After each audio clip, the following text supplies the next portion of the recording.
Thinking is difficult. That's why most people judge. These words from Jung reveal a harsh but necessary truth. In today's world, it's far easier to label someone than to understand them. We scroll, react, criticize, often without pausing to reflect on the deeper reality beneath the surface. Judgment has become a defense mechanism, a way to avoid confronting our own inner conflicts. When life hurts us, we project our pain outward, trying to control what we can't understand. Many people live on autopilot, judging instead of thinking, reacting instead of reflecting. But underneath that habit of judgment often lies unresolved pain. Perhaps we judge others because we can't stand the parts of ourselves we refuse to face. The father who criticizes his son's dreams might be mourning his own unlived passion. The friend who mocks your vulnerability may have never felt safe enough to show her own. Judgment is easy because it doesn't require empathy, just reaction. But healing demands a deeper kind of labor. It begins by asking, what within me is being triggered? Why does this behavior, this person, this choice evoke so much in me? The truth is, thinking takes effort. It takes courage. It asks us to pause our opinions and step into another's experience. It requires that we look inward, not just outward. And for many, that's terrifying, because they don't like what they might find inside. So they judge instead, building walls to protect themselves from the discomfort of awareness. But those walls, over time, don't protect us, they imprison us. The more we avoid the responsibility of deep thought, the more likely we are to become prisoners of shallow assumptions and prejudice. Judgment offers the illusion of control, while thinking invites the discomfort of uncertainty and the humility of not always having the answer. In relationships, we often misjudge people based on our wounds, interpreting silence as rejection or firmness as cruelty. But the mind that is willing to think deeply discovers the truth that pain distorts perception more than facts ever do. To judge is to shut the door on curiosity. To think is to open it wide, even when truth stings. We live in a world where opinions shout louder than reflection, and where noise often drowns out the whisper of understanding. Judgment feels powerful because it places us above others. Thinking feels vulnerable because it forces us to meet them where they are. Real thinking asks us to question not only others, but also ourselves. And that's where the true work begins. The ego resists deep thought because it threatens the illusion of superiority and the comfort of certainty we often cling to. When we judge someone, we reduce them to a single act or idea, erasing the complexity that makes them human. In doing so, we also diminish our own humanity, because our judgments often reflect parts of ourselves we haven't fully accepted. Jung's insight reveals that judgment is not just a social habit, but a symptom of inner avoidance and psychological fragmentation. Many are afraid to think deeply because it might uncover contradictions in their beliefs, their identity, or their sense of self. But transformation never happens in comfort zones.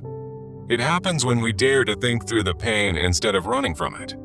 The shadow we refuse to acknowledge in ourselves is often projected onto others through criticism, gossip, or emotional withdrawal. It's easier to say they're wrong than to ask, what does this trigger inside of me that needs healing or awareness? Many conflicts in life are not truly external battles, but inner wars between who we are and who we pretend to be. When we pause and think instead of react, we allow ourselves the space to act from wisdom, not from woundedness. Real healing begins the moment we replace judgment with inquiry and blame with a willingness to look inward courageously. Most people judge quickly because they've never been taught how to sit with discomfort without turning it into blame or deflection.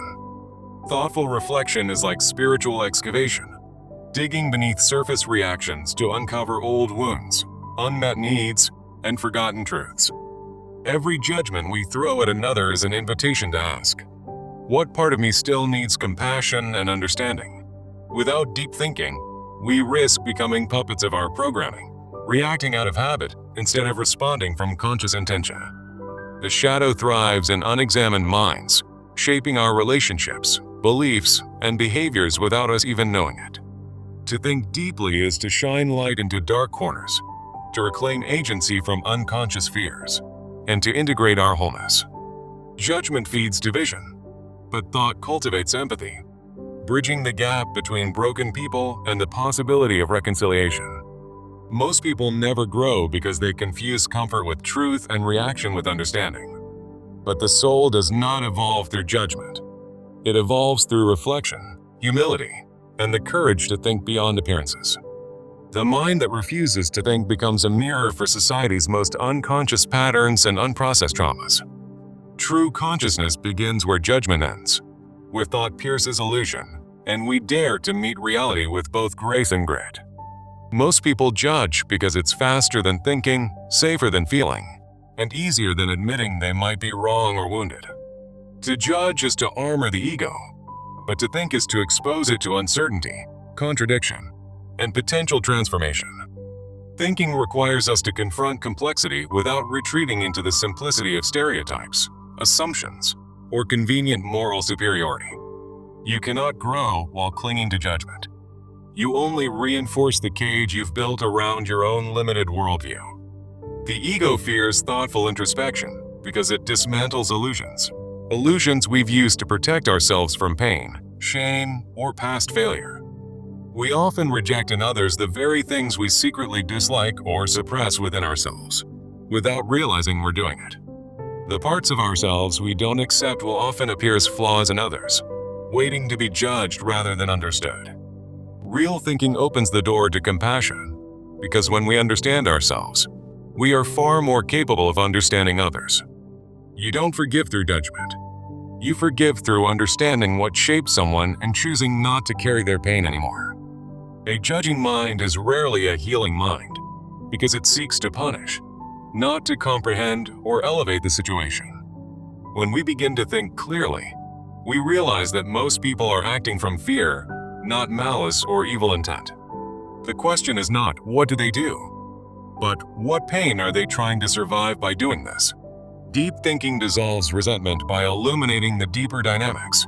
What we took personally was often never truly about us. Most people never experience peace because their minds are busy judging what should be instead of understanding what is. Judgment is a mental shortcut, but thinking is the long and winding road toward clarity, responsibility, and deep emotional maturity. If we don't question our judgments, they harden into beliefs, and those beliefs can imprison both ourselves and the people we label. Children raised in judgment-heavy environments often learn to fear mistakes, emotions, or uniqueness.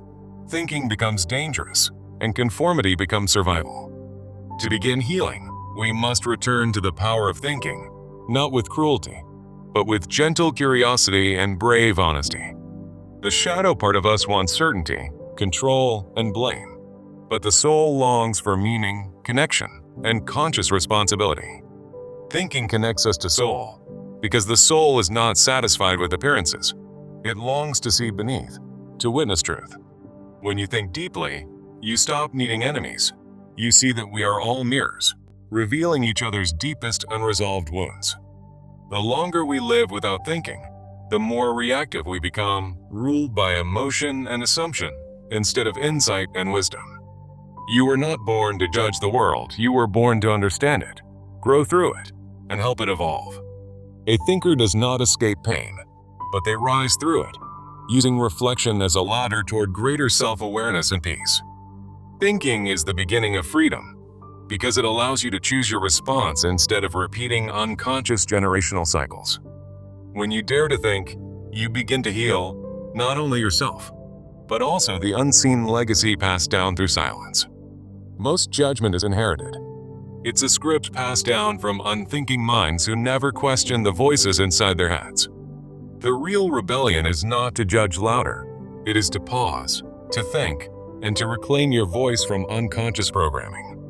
True inner strength is not in judging others quickly, but in thinking deeply enough to understand what shaped them and what shaped you. In a world addicted to judgment, the thinker becomes a healer, not by fixing others, but by understanding the self first. When you truly think, you stop needing to win arguments. You start asking better questions and seeking deeper layers of understanding. Most people don't lack intelligence. They lack the willingness to slow down long enough to challenge their reflexive beliefs and conditioned judgments. A mind that pauses to think can interrupt cycles of shame, blame, and projection that have gone unquestioned for generations. Judgment feeds the ego's hunger for superiority, but thinking nourishes the soul's hunger for truth, reconciliation, and genuine human connection. We judge what we fear, what we don't understand, or what threatens the fragile image we've built of ourselves. Thinking leads us inward, into shadow, into contradiction, into the very places we've avoided in our rush to appear certain and right. Without thinking, we stay trapped in duality. Good or bad, right or wrong, black or white, with no space for human nuance. Thinking requires us to sit in paradox, to hold complexity, and to allow discomfort to teach rather than trigger. The world doesn't need more critics. It needs thinkers who are willing to step beyond opinion into conscious presence and wise discernment. If we all stopped judging for a moment and started thinking, perhaps we'd remember that we all carry pain and potential. Thinking transforms pain into wisdom, while judgment turns pain into weapons we use to wound others and isolate ourselves further. A thinker doesn't just analyze, they integrate. They don't just react, they reflect. They don't just blame, they take responsibility for inner healing. To think is to love the world enough to see its complexity, to honor its contradictions, and to stay present with them. Every soul has a story, and behind every behavior lies a wound or a longing. Thinking helps us see both clearly. Judging might feel like power in the moment, but only thinking can give us the wisdom to live with purpose. Most of the pain we carry today isn't ours alone. It's a reflection of generations who chose judgment instead of thought. Healing begins when just one person chooses to think instead of condemn, to understand instead of control, to love instead of judge. Thinking is not about being correct. It's about being conscious, courageous, and connected to the deeper layers of life. When the world around you chooses judgment, your decision to think becomes an act of quiet rebellion and inner evolution. And perhaps that is the calling of this moment, to be the thinker in a world too afraid to feel and reflect. Thinking is not a comfortable path, but it is the only path that leads to freedom, integration, and authentic inner peace. When you stop judging and start thinking, you realize that people are not their mistakes. They are stories in progress. Judgment stops growth by freezing someone in one moment, but thinking allows you to see the journey behind that moment. A thinker understands that behind every harsh word is often a deeper cry for help that was never allowed to speak. To think is to listen, not just to others, but to the whispers of your own heart and deeper conscience. Thinking builds bridges, while judgment builds walls. One connects souls, the other isolates and divides in the name of protection. If you want to grow spiritually and emotionally, you must be willing to think beyond your wounds and beyond your pride. Judgment may feel easier, but it will never give you the life you truly desire. Only thinking can do that. We must ask ourselves, do I want to be right, or do I want to be real, whole, and at peace? The world trains us to react. Our soul invites us to reflect, and thinking is the bridge between those two forces. Thinking opens our eyes to nuance, contradiction, and paradox, and in doing so, it softens the rigid heart of judgment. It takes courage to think because it means holding truths that may not fit into neat categories or social expectations. Most people don't fear thinking itself.